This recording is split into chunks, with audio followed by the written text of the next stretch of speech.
Hello guys, this is Roshan Singh. Today we will read module number 19। यानी कि इसके पहले वाले वीडियो में हमने पढ़े मॉड्यूल 18, यानी कि मॉड्यूल 18 तक पढ़ चुके हैं। इस वीडियो में पढ़ेंगे मॉड्यूल नंबर 19।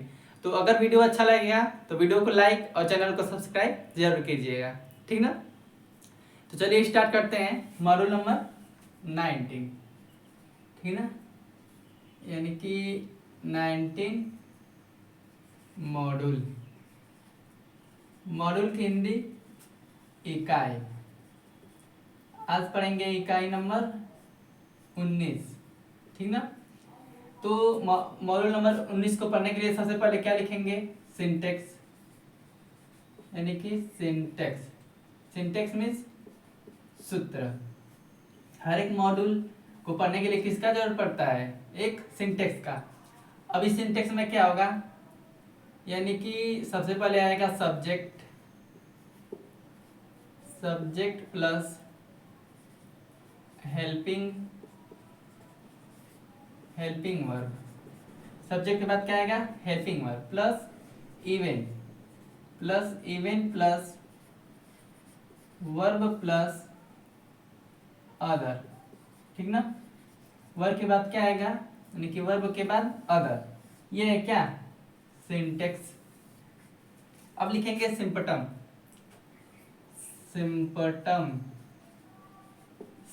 मीन्स होता क्या है? पहचान, ठीक ना।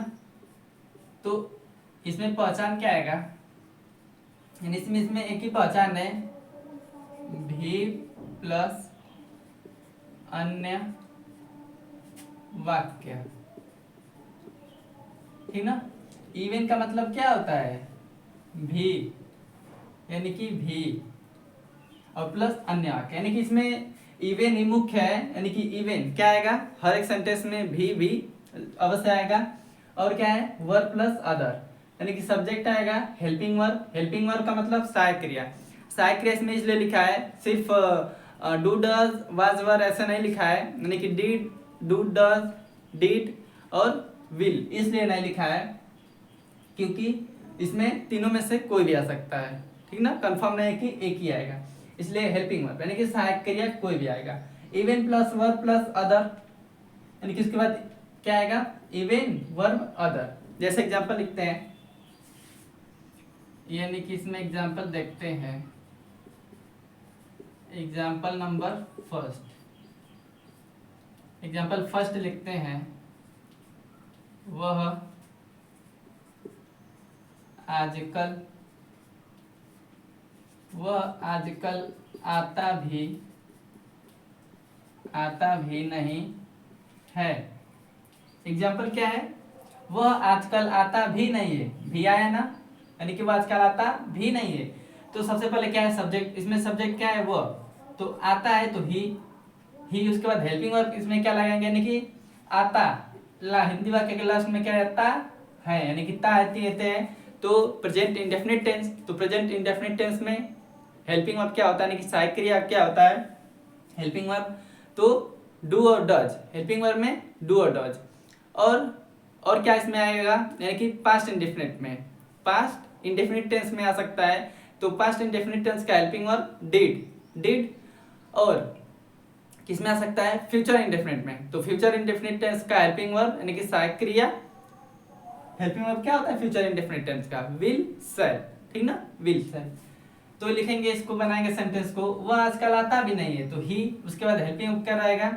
He doesn't. He subject singular के लिए डज का प्रयोग और प्लूरल के लिए डू का प्रयोग। तो इसमें नहीं भी आया है तो डज में क्या जोड़ेंगे? नॉट, यानी कि ही डजंट। हेल्पिंग वर्ब में क्या प्लस करेंगे? नॉट, ठीक ना। हेल्पिंग वर्ब में इसके नीचे नॉट लिख दीजिए क्योंकि प्लस करना होता है, क्योंकि नहीं भी आएगा इसमें। वो आजकल आता भी नहीं, वो आजकल जाता भी नहीं है, ऐसा करके, ठीक ना। तो ही डजंट, उसके बाद क्या किसका प्रयोग? इवन का। तो ही डजंट इवन। और वर्ब क्या है? आता भी नहीं, तो ही डजंट इवन कम। और आजकल की इंग्लिश नाउअडेज, ठीक ना, नाउअडेज, यानी कि ये हुआ कंप्लीट। वह आजकल आता भी नहीं है तो he doesn't even come now days, वो आजकल आता भी नहीं है। अब पढ़ेंगे एग्जाम्पल नंबर सेकेंड, ठीक ना, यानी कि एक प्रेजेंट के लिए पढ़े, अब एक पास्ट के लिए पढ़ेंगे। यानी कि मान लीजिए लिखते हैं सर कल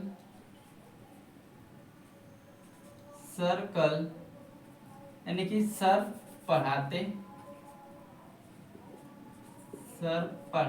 भी नहीं थे।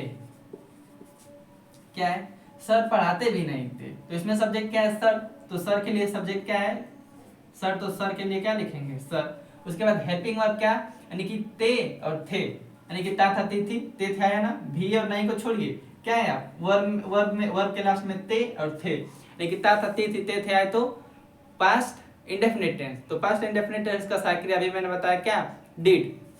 तो यहाँ पे के लिए क्या लिखेंगे, डिड, यानी कि सर डिड।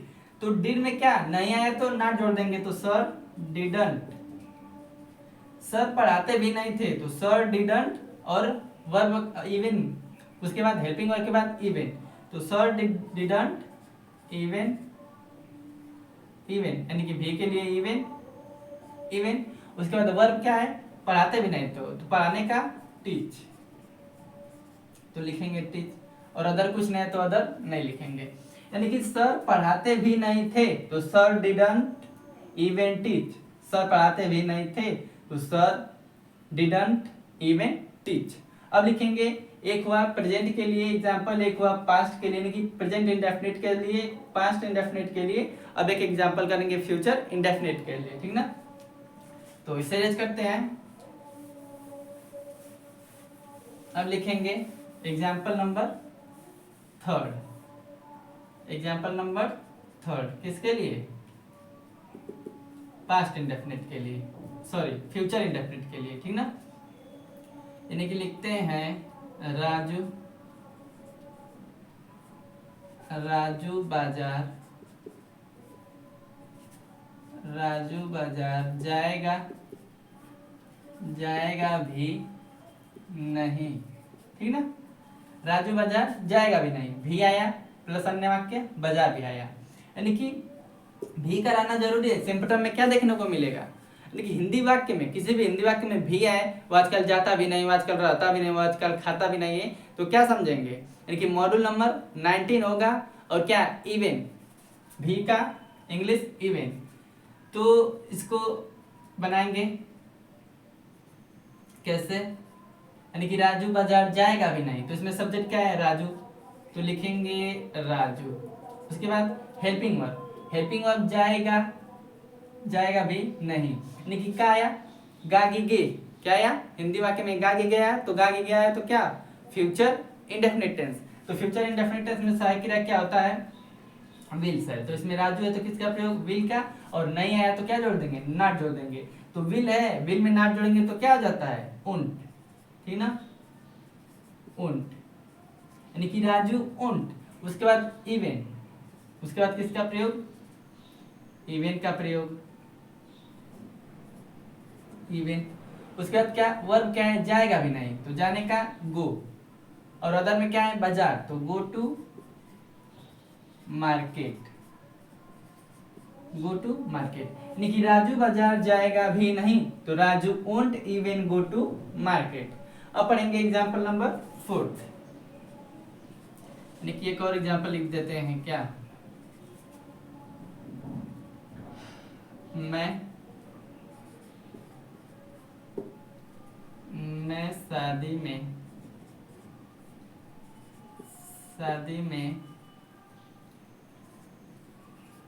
रहूंगा भी नहीं।